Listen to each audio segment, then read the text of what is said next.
बालमित्रांनो, मला लहानपणापासून गोष्टी ऐकायला आवडतात. तुम्हालाही गोष्टी ऐकायला वाचायला नक्कीच आवडत असतील. आपले आई बाबा, आजी आजोबा, टीचर्स आपल्याला ज्या गोष्टी सांगतात त्या आपल्याला नेहमीच ऐकायला आवडतात. आणि म्हणून मी असं ठरवले आता की तुम्हाला रोज एक गोष्ट सांगायची.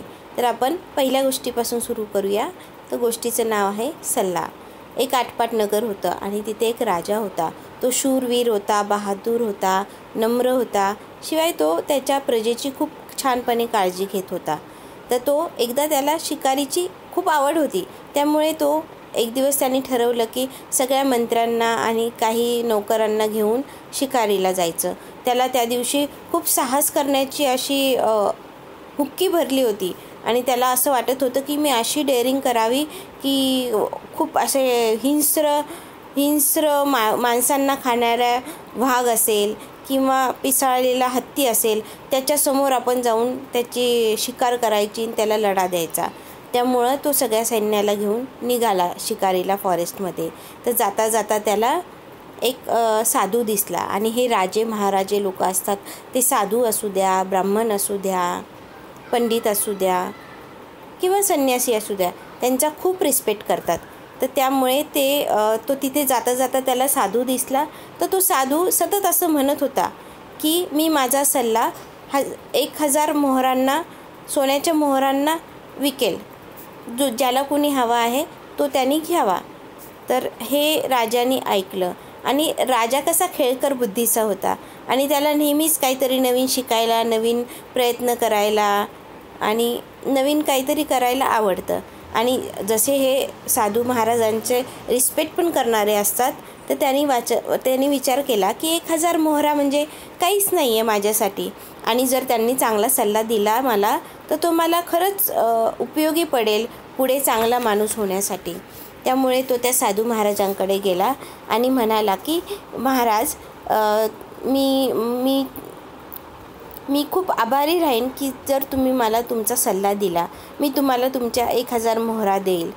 तर मग तो साधू एकदम शांतपणे त्याच्याकडून त्या 1000 मोहरा घेतो आणि म्हणतो की राजा, तू नेहमी एक लक्षात ठेव की कोणतीही गोष्ट करण्याआधी त्याच्या परिणामांचा तू विचार कर.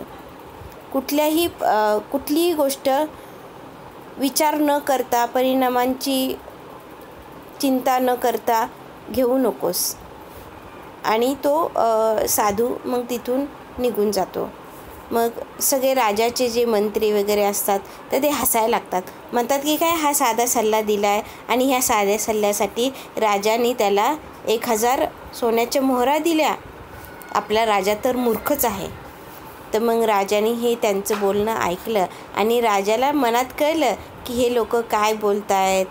पण तरीही राजाने लक्षात ठेवलं की कोणता त्याचा मंत्री हे असं मनातल्या मनात हसतोय आणि माझी टिंगल करतोय म्हणून. पण राजाने त्याच मंत्र्याला सांगितलं की हा जो सजांनी दिला आहे की कोणतीही विचार करण्याआधी त्याच्या परिणामांचा विचार करावा, हे तुम्ही शिला, एका मोठ्या दगडावर, पूर्वी शिला असायच्या, तर त्या शिलावर लिहून राजवाड्याच्या मधोमध ठेवा म्हणून असं तो इन्स्ट्रक्शन देतो. त्याप्रमाणे एका मोठ्या दगडावर, शिलालेखावर हे कोरलं जातं, हे ज्या साधू महाराजांचा जो सल्ला असतो तो. तर मग तो मंत्री असतो, तो शांत बसतो आणि मग तो समजतो की जाऊ दे, हा राजा मूर्ख दिसतोय वाटतं, जाऊ दे आता, आणि त्याची गंमत करतो, जाऊ दे म्हणतो. पण काय होतं, थोड्या दिवसानंतर राजाचे जे शत्रू असतात तर त्यांचा राज्याचा जो वैद्य असतो, राजवैद्य, त्यांना तो विश्वासात घेतो. ते शत्रू लोक त्याला विश्वासात घेतात आणि त्याला असं म्हणतात की मी तुला 5000 सोन्याच्या मोहरा देईल, पण तू राजाला पॉयझन देऊन मारून टाक. तर तो राजवैद्य असतो, तो काही एवढा श्रीमंत नसतो.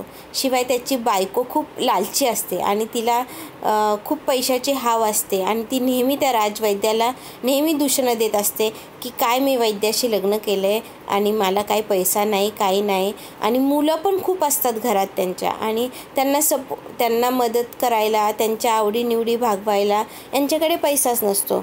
आणि मग त्यामुळे तो तो राजवैद्य म्हणतो की ठीक आहे, आणि तो त्या मोहरा घेतो आणि म्हणतो की ठीक आहे, मी तुमचं काम करेन. मग थोड्या दिवसांनी काय होतं की त्याला अशी संधी मिळते की राजाला नाही का थोडासा ताप येतो. तर मग ते राज्यवैद्याला बोलवतात. तर मग आता हा राज्यवैद्य म्हणतो की आपल्याला चांगली संधी आलेली आहे आणि आपण आता ही दवडता कामा नये. त्यामुळे तो काय करतो, त्याला खूप म्हणजे हाव सुटते की अजून पैसे मिळेल वगैरे म्हणून. तर तो काय करतो, राजाकडे येतो. मग त्याला तपासणी करतो आणि तो पॉयझन घेतो औषधाच्या बाटलीमध्ये, कुपीमध्ये, आणि ती त्याला द्यायला जातो. पण तेवढ्यात त्याचं लक्ष त्या शिलेकडे जातं. त्याच्यावर लिहिलेलं असतं की तुम्ही कुठलीही कृती कराल तर आधी विचार करा की त्याचे परिणाम काय होतील ते. आणि हे तो वाचतो आणि तो जे पॉयझन घेतलेलं असतं ते फेकून देतो आणि दुसरं औषध राजाला देतो. तर तो विचार करतो की जर मी राजाला पॉयझन दिलं आणि इथल्या लोकांनी मला पकडलं तर मला सुळावर चढवतील आणि माझे तुकडे तुकडे करून टाकतील, आणि त्या 5,000 मोहरांचं घेऊन मी काय करू. आणि म्हणून तो ते फेकून देतो आणि दुसरं मिक्सर देतो. पण राजा खूप चालाक असतो. त्यांनी ते सगळं लक्षात ठेवलेलं असतं की याने आधीचं औषध फेकून दिलं आणि मग मला दुसरं दिलं. मग तो राजा सगळं लक्षात ठेवतो आणि मग नंतर म्हणतो की राजवैद्या, मला तू खरं सांग आता की तू आधी औषध घेतलं होतं आणि तू नंतर ते ओतून दिलं आणि मला दुसरं औषध दिलं. तू असं का केलं सांग बरं मला. जर तू नाही सांगितलंस तर मी तुला खूप मोठी शिक्षा करेन. तर मग तो आधीच राजवैद्य घाबरलेला असतो की याचे परिणाम काय होईल, आणि त्याने विष फेकून दिलेलं असतं. तर मग तो लगेच तयार होतो आणि राजाला सांगतो की असं झालं आहे, ते शत्रू लोक आले होते माझ्याकडे, त्यांनी असं केलं आहे, तुम्ही कृपया मला क्षमा करा आणि मला काही शिक्षा देऊ नका. तर मग राजाला कळतो की हा खरंच सिन्सिअर आहे, म्हणजे मी त्याला अभय देतो असं म्हणून मग तो त्या राजवैद्याला सोडून देतो. पण ही जी गोष्ट राजाला कळली तर त्याने मग त्या शत्रूला शोधून काढलं आणि त्या शत्रूचा नायनाट केला. आणि जो मंत्री राजावर हसत होता त्याने दाखवून दिलं की या सल्ल्यामुळे आज माझा जीव वाचला आहे, आणि समजा मी मेलो असतो तर त्या राजवैद्यालाही मारलं गेलं असतं आणि बरंच काही झालं असतं आणि पूर्ण राज्यभरात कन्फ्युजन निर्माण झालं असतं, गोंधळ निर्माण झाला असता आणि पूर्ण राज्याचा नायनाट लागला असता. तर तो मंत्री निरुत्तर झाला आणि त्याला खूप लाज वाटली की आपण खरंच उगाचच हसलो. त्यामुळे जे मोठे सांगतात तर त्यांचं ऐकलं पाहिजे आपण. एवढा मोठा राजा असून त्याने किती मान ठेवला त्या साधूचा आणि त्यांनी त्याचं ऐकलं. त्याप्रमाणे आपणही आपले जे मोठे असतात त्यांचा अनुभव असतो त्याप्रमाणे त्यांचं ऐकलं पाहिजे आणि त्यानुसार अनुसरण केलं पाहिजे. तर आवडली का तुम्हाला ही गोष्ट? चला आता उद्या मी तुम्हाला दुसरी गोष्ट सांगेन. बाय.